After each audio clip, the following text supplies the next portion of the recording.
po kasi kahapon, Good morning guys, good morning. iniiwasan niya ang Luto tayo ng pag-usapan ngayon. ito at ang dating din po sa mga Isang maulan na umaga po. hindi niya Luto tayo kinikilala ng ang poder ampalaya. ng Kongreso na busisiin po At itong isyong ito considering po mahirap na, mag-ikot sa as we labas, walk kukuha as we ng all know, ang talbos, Congress mga is dahon-dahon. the vanguard, Kaya, the kare, coffers of the people. So, may ayaw people mag-ampalaya sa- muna.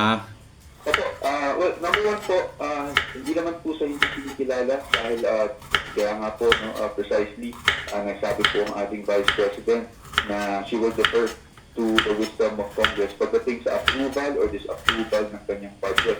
Pagdating naman po sa ating budget proposal, lahat naman po ng detalye. Shout out pala dyan sa mga ng OBP, even before estudyante, the budget meeting, mga and then nandun naman po sa ating nagtatrabaho. mga regulation kung saan Wala gagawin daw din. pasok ngayon. Yesterday, no? Karamihan po ng Dahil mga, sa habagat. on the confidential fund, no? Kaya, Which, ingat-ingat bawat nabanggit isa natin po. ng Vice Ingat-ingat. President, no, nagsabi siya na hindi to Nakikinig po ako ngayon sa radyo. Yung aming radyo doon sa topic ng 2025 budget lumang-lumang proposal. radyo. Kasi unang-una, sa 2024 pa lang po, no? Wala na sa confidential fund. Yan. At sa 2025, wala man Oh, lang may antena pa. any proposal as to confidential fund. Yan siya. At we do understand that we look at budget allocation Yan. based on.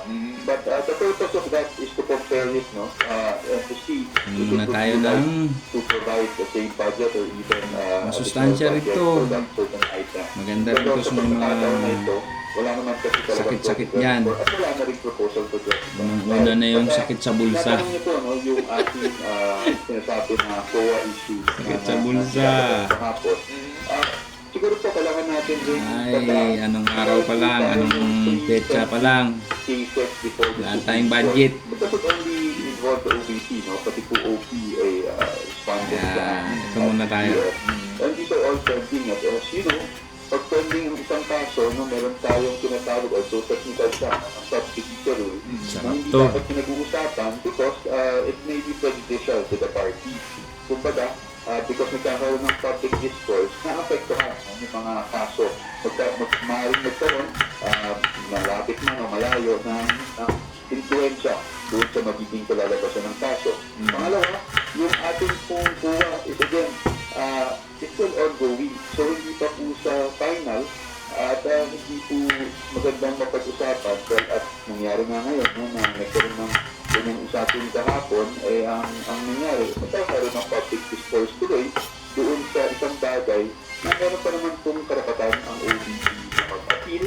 Hindi lang sa commission proper, but even after that sa Supreme Court. Bigyan ko lang kayo ng mabilis na example, Sir. I don't also want to take too much of your time, but ang AOM kasi regular yan, no? Sa government agency, nagkakaroon tayo ng AOM, nagkakaroon tayo ng initiatory step, may mga gustong buhay na linawin ng ahensya, at tayo ay nagbibigay ng explanation. Pagkatapos ng AOM, pwedeng magkaroon ng notice of suspension or notice of disallowance, at dyan po, hindi pa rin po tayo na dyan, kailangan pa rin mag-explain at pagbigay ng either supporting document. At least, isa lang, mahal kasi. Sarap sana itong maraming kamatis. As you know, nabanggit na rin naman kahapon, nagkaroon din kami ng AOM, no? And then after the AOM, the COA, of course, thankfully, found our explanations to be satisfactory. Kaya po nag-issue ng credit Siyempre. notice, which means na tinatanggap nila, no, yung ating explanation at Ang bida. na nila yung kanilang findings ukol dito. Opo, pero Clock. attorney, it is Ating practice bida. sa Kongreso na kapag po budget hearing, lahat po halos Tatlo na lang, wala nang budget eh. Ang COA audit report sa iba't ibang government agencies para nga to confront the agency concerning ito pong mga sinasabing disallowance. Bagamat hindi po ito final. Kasi nga ang punto po dito is that before ka humingi ng panibagong budget, tanungin ka muna namin saan pa napunta yung unang budget. In this case po, 2019 ang abiso po ng Committee on Appropriation. So, it follows na may karapatan, tama ho ba, may karapatan ng Kongreso na magtanong sila dito po sa Vice Presidente sa usaping na